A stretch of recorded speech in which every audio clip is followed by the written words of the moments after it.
Mega is an improvised satire from the staff of a fictional megachurch. We are here, the Lord, we are here, and we're ready to podcast. Hiya, I'm Hallie Laban, and this is Mega, coming to you from Twin Hills Community Church, where every single week we give our mega church a tiny family feel. We introduce you to members of our church staff, people from our community. It's a treat and a treasure. Well, per usual, I'm joined by my co-host. He's the youth pastor for our high school ministry called Climax. Please welcome Gray Haas. Hearing his name, Hallie, how are you? Oh, so blessed, Gray. How was your weekend with your Climax kids? Well, Hallie, I am in a somber and reflective mood. Oh, is that right? I am. You know, on Friday night, I had planned this candlelight vigil to remember 9/11. Awesome. You know, no one in Climax was born in 2001. Oh. And to them, 9/11 was not even on their radar. And I'm sorry to use that expression. Oh, okay. But to us, Hallie, it was the defining moment of our lives, you know, and something that we think about all the time, almost every day. And, you know, after 9/11, I almost joined a group of guys at the time that we were going to go take on Al-Qaeda personally. Awesome. But, you know, life got in the way. But, I think that's great. Yeah. I mean, 9/11 is really important. Never forget. Well, that's the thing, Hallie. I actually did forget. You forgot 9/11? No, I actually forgot about the event that I had planned, the vigil. For some reason, my Google Calendar got messed up or something, and I went to a Big Daddy Weave show. I'm not sure if I've mentioned it before, but my friend Clay Mason Bannerman had gotten tickets. So we hit up the Big Daddy Weave show with some friends. Oh, no. And then, you know, it's not a big deal because apparently, you know, not many of my kids even showed up for the vigil because even though I did a reaction video of the towers coming down on TikTok, they still didn't seem to connect with the story. And so attendance was pretty low. Well, then I guess it didn't matter that you forgot. That is right. Never forget, yeah. Hey, how was your week? You know what, Gray? I'm still going to therapy twice a week. Oh, good for you. Yeah, it is awesome. And I've learned a lot. And I've mostly learned that the reason I'm depressed is because I don't love God enough. Oh, I didn't know you were depressed. So I'm working on focusing on how good God is so I can just be overtaken with love for the God of the universe who loves me so much. He just loves me. Good idea. I'm really trying to foster that love. Totally. You know what I mean? So it's funny though, Gray, because my son, Day, you know, he's been curious about my therapy and he's been asking what I'm learning. And it's his opinion that the way I deny my feelings is a bad thing. Oh, well, I wouldn't ever discuss therapy with your kids, so. That's probably true. That's my first mistake right there because I'm like, Day, zip it. You've never had postpartum depression. What do you know? Right. You know what I mean? But, you know, honestly, I look back at Day's life and he's always been this rare kid who's kind of introspective and he's always kind of had this weird, like almost inquisitive relationship with his own emotions. And instead of being frightened by them, you know, like I am, because I've always assumed all my feelings are wrong and I'm mostly terrified of them. Right. You know I mean, he's a black sheep, though. He's a bit of an odd duck. Like if I observe my feelings or even acknowledge them, I'm afraid that they'll just come and stay forever. They'll just overtake me completely. But Day's like, no, Mom, your feelings are meant to be felt and they're important signals and information meant to help you. To a point. Our feelings are informing us of things that are wrong. And, you know, Day thinks that the church coerces us into a state of dissociation. And I said, yeah. I said, no, duh, Sherlock. We have to dissociate from our feelings so we can turn off all the noise of being emotional creatures and be more faithful followers. What's wrong with that? Totally. We live in a broken world and we need to shut that out as best we can. Yeah, I'm proud of that. But it's strange because he thinks our emotions are trying to help us understand our experience and inform us if something feels off or if something feels wrong. And if the church teaches us to cut off that line of communication and I can no longer hear the way my body is trying to help me, I'll fall into what he says the church specializes in justifying cognitive dissonance, because cognitive dissonance is the only way we can remain in a system of abusive beliefs. I thought cognitive dissonance was the name of some band or something. Oh, that sounds cool. But see, Gray, here's where I got him and I won the argument. I says, Day, it's not just the church teaching us, you know, to dissociate from our feelings. It is directly taught in the Bible, so you can't argue with that. Oh, good. Yeah, I know the Bible and I trust the Bible. And the Bible is the Word of God. And the Bible teaches us not to trust our emotions because they will deceive us. The Bible tells us the spirit is willing, but the flesh is weak. And you know what? I don't want to be in touch with my body. My body is bad. And I'm not just talking about how imperfect it is. You know what I mean? Right, totally. But I mean, not mine, but my body, I was born into sin and Satan want to use that to drag me to a very real hell. And Day goes, Mom, the church teaching you to not trust your feelings, or the Bible teaching us to not trust our feelings, is a type of grooming. And I'm like, what the heck is grooming? Grooming's something that happens once a year at Petco when I take my corgis and my Frenchies in to get their hair cut and their butts expressed. In fact, funnily enough, I take them in every year on 9/11. Oh, so you don't forget. Exactly.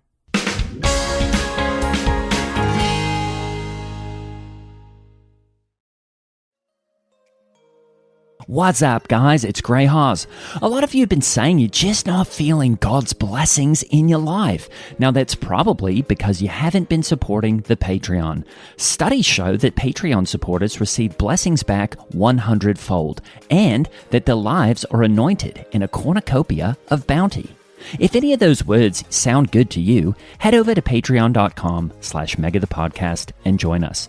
We're about to start a Twitch stream, as well as a Discord channel, and you get a weekly Mega Mini podcast. And also you get to feel good about supporting the comedians behind this podcast who use the money on insane things like food and health insurance.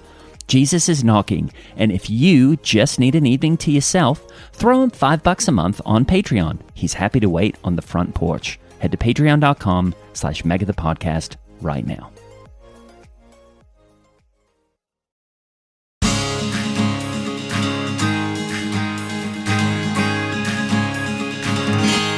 Well, just like Jesus returns us to our redeemed selves, our guest today wants to return to a more traditional time of the church. He's controversial, ladies and gentlemen. It's Mr. Prescott E. Nielsen. Welcome, friend. Good morning.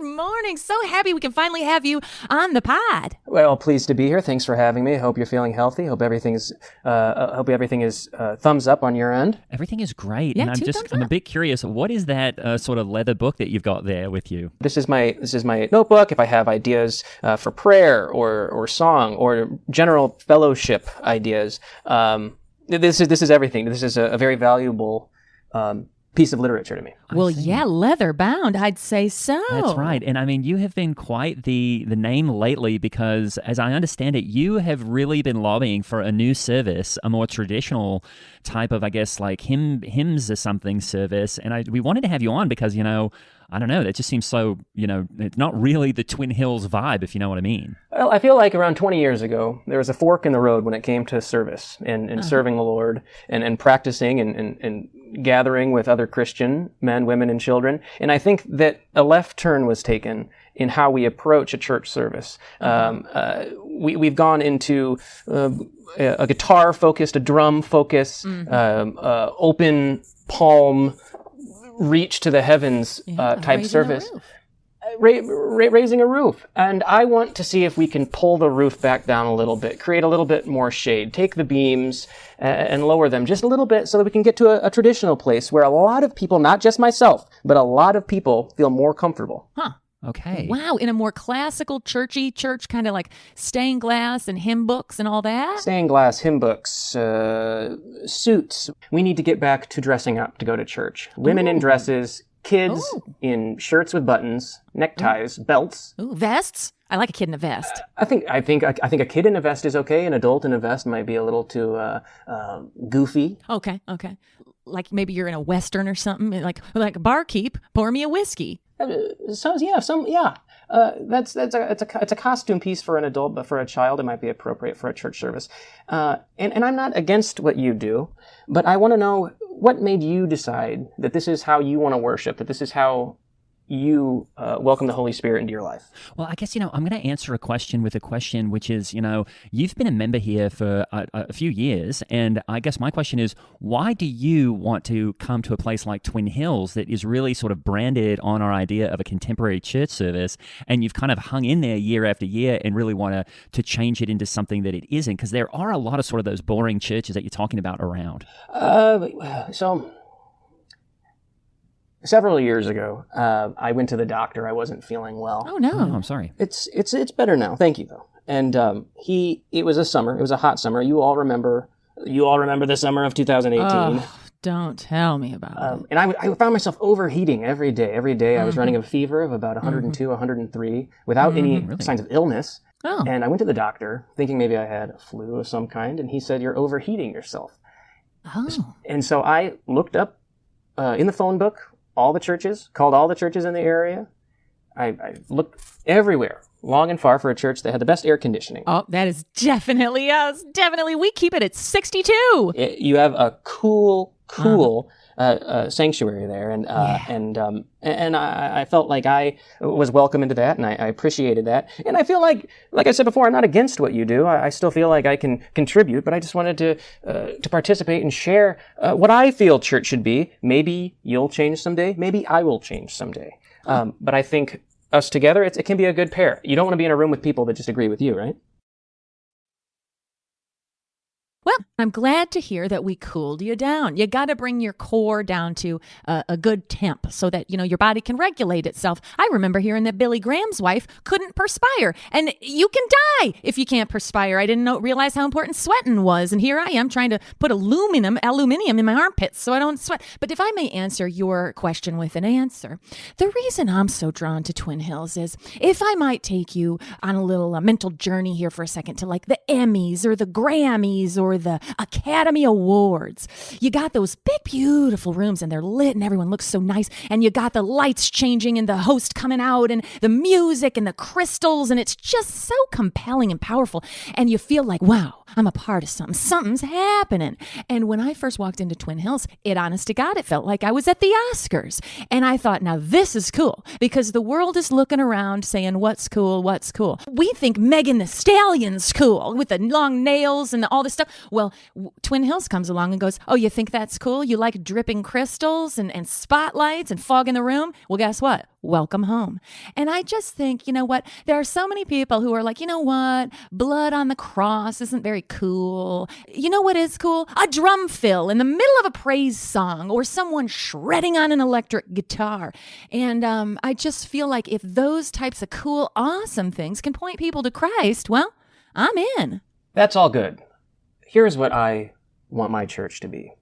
I want it to be a dreary place. I want it to be a boring place. I want a pastor reciting prayers, having us repeat, a call and response conversation. I want yawns in the pews. I want hymns that talk about sheep and flocks and the sun and the moon. I want to be gripped in a hot room. Not hot anymore. I do need the air conditioning for medical purposes now. But I wanted church to drain me, to exhaust me, so that I felt defeated. I felt defeated by something. I felt if I was so comfortable in a new church, then why would I even need God if I was so comfortable? I see. How about that? So, and I mean, do you just not like contemporary sort of rock and roll kind of stuff, or what? Oh, no. Outside of church, I love rock music. Oh, really? I love rock music. Elvis Costello, Pavement, Soundgarden, Seven Dust. I mean, those are my bands. I love rock music. Oh, yeah. I'm a big CD collector. Okay, so I guess I'm just wondering, Prescott, because... you said you want hymns, and are you writing your own hymns there? Because I see that you leather book there. So you're just writing some original stuff too? Yeah, I write hymns individually. I also write them with a group I belong to. Right now, it's still kind of an online forum called We Are Into Hymn. Hymn spelled Hymn. Okay. I see that. Into Hymn, yes. And in the group, we toss around ideas about hymns and whatnot. But I will be at home on my organ. Writing my own personal hymns. Would you like to hear? Oh, sure. Oh yeah. Absolutely. I think so, I guess. This is one that I've been working on recently. I don't have an accompaniment, I am sorry. But it's a classic hymn. It's called Flock, Hear Ye Call. Oh, flock, hear ye call. Call to the Lord our God. The sheeps and the water flow. Hear ye, O voices. Wow. I felt like I was in Canterbury, England. That was cool. So sad. I mean, it kind of felt like a a ditch or something. That's a question I have, Prescott. Is what are these? A lot of hymns are those minor keys? Why does it sound? The other day I had the joy of the Lord is my strength. The joy of the Lord is my strength. The joy. I was doing that as I was walking my dogs, and I said, "Is that a minor key? Why does it sound like a dirge?" Well, hymns don't play with keys all that often. Interesting fact that there is a sort of a middle key that all hymns classically exist on. Oh, cool. They usually just dance around 4 or 5 notes. Ooh. Sometimes you'll throw in a 5th note.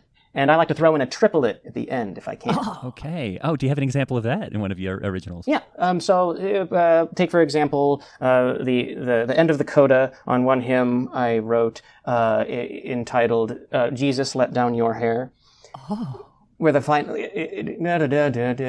it ends. Jesus, let down your hair. Oh, that's nice. That's a triplet? And sort of the idea there is that Jesus is lowering his hair to climb up? Yeah, are you familiar with Rapunzel? Yeah. Oh, right. Yeah, the old story. I was inspired. I saw a made-for-children cartoon about Rapunzel. Oh, cool. And I thought, well, that's something else. And I thought, well, is there a version for adults? But you wouldn't want to climb up a young woman's hair if you're a grown man. That's disgusting. But I thought, well, long-haired heroes for an adult. Jesus, number 1. Number 2, I mean, outside of the church, maybe old Chris Cornell, Soundgarden, other wonderful long-haired men. But Jesus letting down his hair. There is no ladder to heaven. That's right. So is it kind of a story hymn? A story of Jesus, the Son of God, in heaven, letting down that hair. Why else is he depicted with long hair? They don't explain that in the Bible. There isn't a verse or someplace in the Bible where it says, and then Jesus made the decision to grow his hair. Right, but we know he had long hair. Speaking of long hair, are you married? Am I married? Yeah, I'm married. Oh. I'm married. I got married when I was 16 years old. Oh my goodness. Oh, congrats. Thank you very much. She is also 16 years old. We were sophomores in high school. Wow. Yeah, her name is Mary. Biblical name. I'm not mad. Very biblical, Mary Lou. And we were married at 16. We each got our driver's licenses, and then we drove to a little wedding chapel and got married. It was the first thing I ever drove to, was a wedding chapel to get married. Now, who can say that? Yeah, that's such cool. an inspiring story. And you stay together. And that you is stay so together and you're God-honoring. still happy. Yeah. And she'd be mad at me if I didn't just toss out a quick little, can I give a shout out to Mary Lou? Yeah, of course. All right. Hi, sweetheart. How are you doing, honey? And she would also be angry with me. She owns a CrossFit gym. Are you familiar with CrossFit? Whoa. I love CrossFit, actually. Which one? I'm a member of several. She in the Evansville. Oh, really? Okay, yeah. That's a good one. I don't go over there that much just because, there is a bit of, East-West rivalry. But, that's really fantastic. So the two of you, but you clearly don't do CrossFit, so... Okay. She must be ripped. Yeah, no, she's big. She's, right now, she's strength training. When they have the barbell and they jerk it up to their hips and then they kind of twist their hands and they lift it all the way up. She can do that. Wow. Yeah, really? With you? Yeah, yeah. But I like you said, I don't work out because of the heat generated in those gyms. You can't pump AC through a gym like that. Do you think part of the problem with the whole heat thing is just the type of clothes you're wearing? Because as far as I can tell, that's sort of a woolen, I guess you would call that a tweed suit. And It's a 3-piece. Yeah, right. And everything about it just seems a bit, a bit warm. Yeah, hot. It's traditional menswear. I think that for hundreds of years, men wore suits every day. They were wearing heavy clothes when they signed the Declaration of Independence. They were wearing clothes when they threw the first Thanksgiving. It was November. They were wearing heavy suits. All these great moments in history, and then all of a sudden in 1975, men decided, well, it's time to wear shorts. It's time to wear short sleeves. Tank tops even. Tank tops. Yeah. And it just, something, I don't know yet, but it just something kind of seems fishy about if we had it right for hundreds of years, they knew something maybe we don't. So I keep on the suit. Yeah, because if I'm going to be honest, when I see a guy in a tank top, just between you and me and the lamppost, when I see that tuft of armpit hair underneath his armpit, when you can see that on a man, it almost freaks me out just thinking about it as being even possible on a female. So just the sight of it on a male makes me think, oh my gosh, because, that's not supposed to be there. A woman isn't supposed to have any hair from her cheekbones down, and so it makes me uncomfortable. And you know what, Prescott, if I could give you a word basket of encouragement about your tastes and your desires of what you would like tonally out of a church and more traditional thing, you said you want to walk out of church completely drained. And, I hear you say that because I think, you know what, maybe that is a good idea, because if you can actually physically drain yourself, spiritually, emotionally, psychically, and mentally and physically drain yourself, guess what it's going to be harder to do all week? Sin. You know what I mean? Like the Bible says that the spirit is willing, but the flesh is weak, and that these bodies of ours, our carnal desires, are trying to drag us straight to an eternal hell. So I kind of get what you're saying of like, drain me completely so that I can barely put a foot in front of the other and get through the week till I can come back here and empty myself out again. That way it's going to be hard to look at maybe a woman's behind who's not my wife's behind or whatnot. You don't have it in you to stumble in the flesh or anything else because you're completely taxed. Absolutely. That's right. I hope I have made myself clear. It seems like maybe you're going to follow in my footsteps. Maybe put on a dress next Sunday. Oh, I'll Can put I on see a you dress. in a dress next Sunday, 9 a.m. for church? Or are you going to wear Skechers and have a baseball cap on?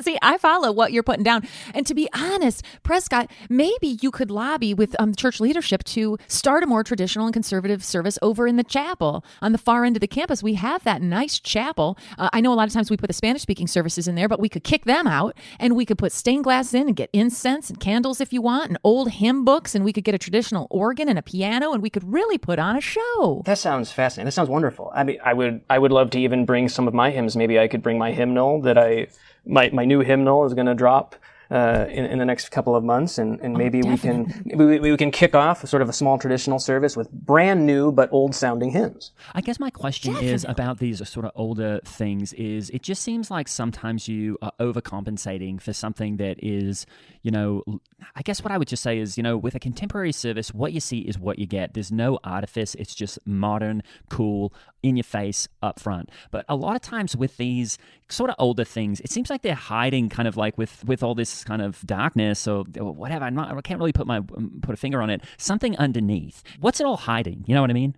Sure. Well, we all have things we hide from the world. Mm-hmm. Some people have problems with substances. Some people are mean. Some people don't like their job, their children. Some people are mad about the sports team that doesn't win for them. Are you all of those things? What? I guess I'm. Pardon? Are you speaking from personal experience? Or?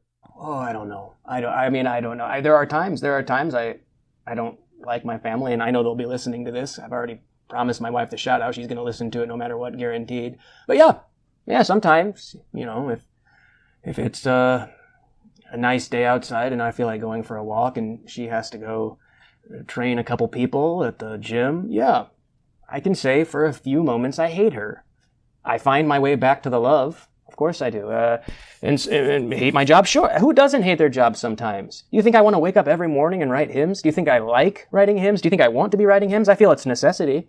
Sometimes I don't have an idea for a hymn, and I still have to write 2 or 3. Oh, so hymn writing is your job? Wow. How many hymns have you written? I'm going to be on my 5th hymnal. Wow. Oh my goodness! And who? So you are. That's just amazing. You can make any money selling hymns these days. Yeah, I mean the hymnals aren't cheap. So, sell a couple hymnals, use some of that money, invest it in some stocks so that the money goes up. Have you learned about that? Oh, yeah, I do mostly crypto, but oh, I'm not too. But that does sound fun. I have heard a little bit about that. That does sound kind of fun. But yeah, you sell a few hymnals there. I have a lot of fans, to be honest. I have a couple hundred fans. From Forey Holmstrom, 82 years old. He's in Chillicothe, Illinois. He buys my hymnals. I've had hymnal signings, believe it or not. That's cool. So you write hymns to put, and you publish the hymnals, and then you take the money and you put it in stocks and watch it go up a little. That's really great. It seems like a pretty fulfilling career. Originally, I used to fix stereo equipment. I had a small little office where I would fix speakers and whatnot, and that was a dying industry because now you can just toss it and buy new ones. And I sold a hymnal, and I said, well, how am I going to make a living out of this? And that's when I turned on the news and they were talking about the price of this is going up. Stocks they were talking about. And at the time, there were some plane crash. And they said, oh, the price of the airline has gone down. And I said, well, if it's gone down, I mean, I'll have a piece of an airline. I thought it would be kind of cute and maybe it'd go back up. Sure enough, it went back up. So I took about $400 of this airline stock. Now it's about $475. That same stock. And I haven't had to do anything to get that $75. Isn't that cool? That is. Dang, I like the sound of that. So I've just done that several hundred times throughout the last 20 years to get to the point where I can make 15, 16 grand a year. Maybe I'll lose 7, 8 grand a year, but I'm pretty good at it. I'm getting better. Wow. So what an interesting thing that you just, I guess that's really a blessing. That must be a God thing that you just saw, just stocks on the news and you thought, I'm going to do stocks. That's great. I think God showed me the news that night. I think God turned the TV to CNBC that night. I do credit God for that. I think Jesus let his hair down for that moment. I think I climbed up that particular haircut in the moment in order to learn about buying and selling stocks for cash. That's really great. It's a God thing. Do you ever wonder that maybe, and I hate to say this, but that, hymns, and it sounds like some of your fans are a bit older, that, as they sort of go away, or, as I say, die, are you ever worried that you're not getting any replacement fans because a lot of, younger people don't really like hymns and sort of how they sound and how they make them feel? That's the next 5-10 years that I need to figure out is getting hymnals in the hands of teenagers and making sure that they like it. Oh, if you could make like 15-second hymns, you could put them on TikTok. Quick hymns. Now there's an idea. Can I have that idea? I like that. It's yours. Absolutely. It's yours. I mean, have you ever written a short hymn? Oh, a lot of I haven't gone down to 15 seconds, but 30 seconds, minute long. I've done hymns that are a minute long, and I've done hymns that are an hour long. Oh, really? Wow. What was the one that was an hour long about? It was the Bible. And I just took from the beginning, Genesis to Revelation, just hitting some certain spots, about 50 verses. Some of the books we skipped, Book of Ruth, one of the Corinthians. Yeah, it's a bit boring. But I wanted to make a hymn that could take up an entire church service. My dream, if I had my own church, it would start out, pastor says, good morning, and then hit it. And we're already on the organ, we sing the hymn. I think that would be really interesting, but I haven't had that opportunity, but I still have a lot of life left in me. Yeah. That's right. About how old are you, 60s? I just turned 58. Oh, really? Wow. Yeah, so getting to the 60, I know, I probably look 60 now. That's okay. But I still have a lot of life in me. I still have a lot of energy. How old are you? Isn't that funny that you are 58 and you've been married for 42 years? Yeah. I feel that I'm blessed, and I feel that I owe it to God with the mission that He's put on me to bring church back to an older place. I'm doing it for Him. There are many things that I could be doing in life, but I'm choosing to do this for Him. If that's your calling, if that's what God is putting on your heart, you have to answer the call. And wow, I mean, I never even thought about it, but what a revolt, what a revolution to kind of go back to the traditions that the mega church has been trying so hard to break away from. I mean, now we got our churches looking like Google campuses, and it's like, you're making me think, well, maybe there is something neat about going back to making it look like, Notre Dame or one of those churches in France or England or something. I love Notre Dame. That's one of my favorite old churches. Yeah, that one's the one that burned down in the pandemic, isn't it? Yeah, but they're building it back up. Oh, good. And hopefully they're building it the same way they built it thousands and thousands of years ago. Cool. To keep that charm. Old wood. I have to imagine too that things get a bit controversial with your online group. There must be strong opinions like that of like, here's how we should do hymns, or here's how church should be. I mean, do you guys ever get any disagreements online about those sort of things? Yeah, one of my best friends recently made fun of Amazing Grace. Oh no. Oh my goodness. That's the hymn. Yeah. That's the hymn of hymns. Yeah. It sounds good. It has a cool message. Reminds us we are wretches. Wretches, animals in the dirt. And I don't know if he was just trying to be funny online, but he had a post the other day. Had the capital P for the tongue sticking out of the side. Amazing Grace isn't even that good. What did you say? I wrote what I guess you could call a diss hymn, where I was dissing him. I've written hymns about many people, some celebrities, some friends, but this is the first time I came after somebody. Wow. Good, What was that one like? Jason, you're not here to defend your actions. You're not here. You're hiding from your own self. Jason, show thyself.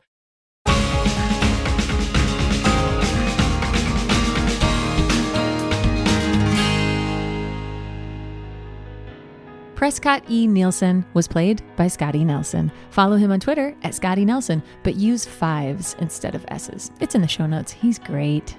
I'm Holly Laurent playing Hallie Labont, and Gray Haas was played by Greg Hess. Follow us and Mega the Podcast on Twitter and Instagram. And if you really want to get out of hell free card, support us on Patreon. The link is in the show notes.